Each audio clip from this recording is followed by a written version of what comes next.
আদর্শকে সবাই অনুসরণ করেন যে আমরা কালোকে কালো বলবো, সাদাকে সাদা বলবো, সাদার পক্ষ নিব, কালোর বিপক্ষে দাঁড়াবো, তাহলে দেশে আইনের শাসন কায়েম হওয়া সম্ভব।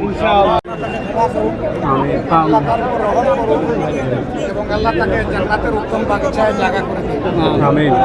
জীবন একজন পরিচ্ছন্ন মানুষ ছিলেন, আইনের অঙ্গনে দীর্ঘদিন তিনি সেবা দিয়েছেন এবং তিনি অত্যন্ত স্বচ্ছতা দক্ষতার সাথে এই কাজটা করেছেন। তিনি কোনোদিন কোনো অস্বচ্ছ কাজ পছন্দ করতেন না এবং সেভাবেই তিনি তার বাকি জিন্দগিটাও কাটিয়েছেন। কিন্তু আমরা সবাই জানি যে গত প্রায় 4 বছর ধরে তিনি বিভিন্ন পর্বে বিভিন্ন জটিল রোগে ভুগছিলেন। বিশেষ করে প্রথমে প্রস্টেটের ক্যান্সার, তারপরে তার প্যানক্রিয়াসের ক্যান্সার, শেষ পর্যন্ত আল্লাহ তাআলার দরবারে তিনি এগুলা নিয়েই চলে গেছেন।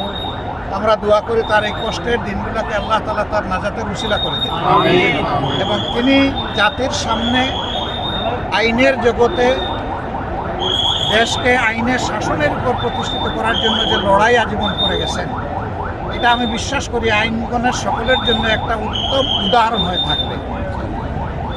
যদি তার এই আদর্শকে সবাই অনুসরণ করেন যে আমরা কালোকে কালো বলবো, সাদাকে সাদা বলবো, সাদার পক্ষ নিব, কালোর বিপক্ষে দাঁড়াবো, তাহলে দেশে আইনের শাসন কায়েম হওয়া সম্ভব।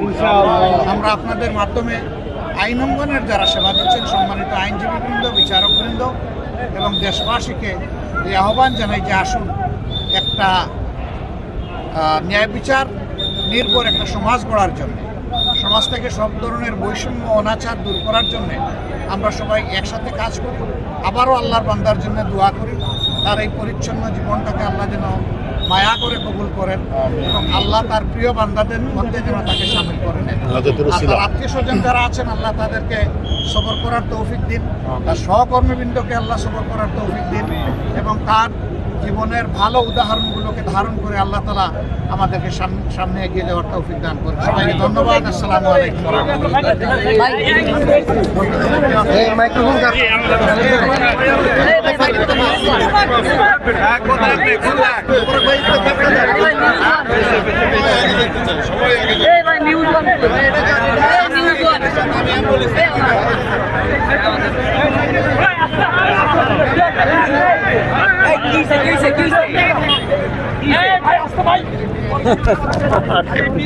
খালি হয়েছে গেছে দেখাচ্ছে কেন জানি।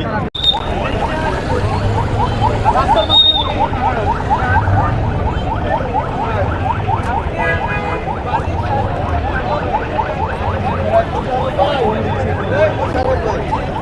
আলাইকুম।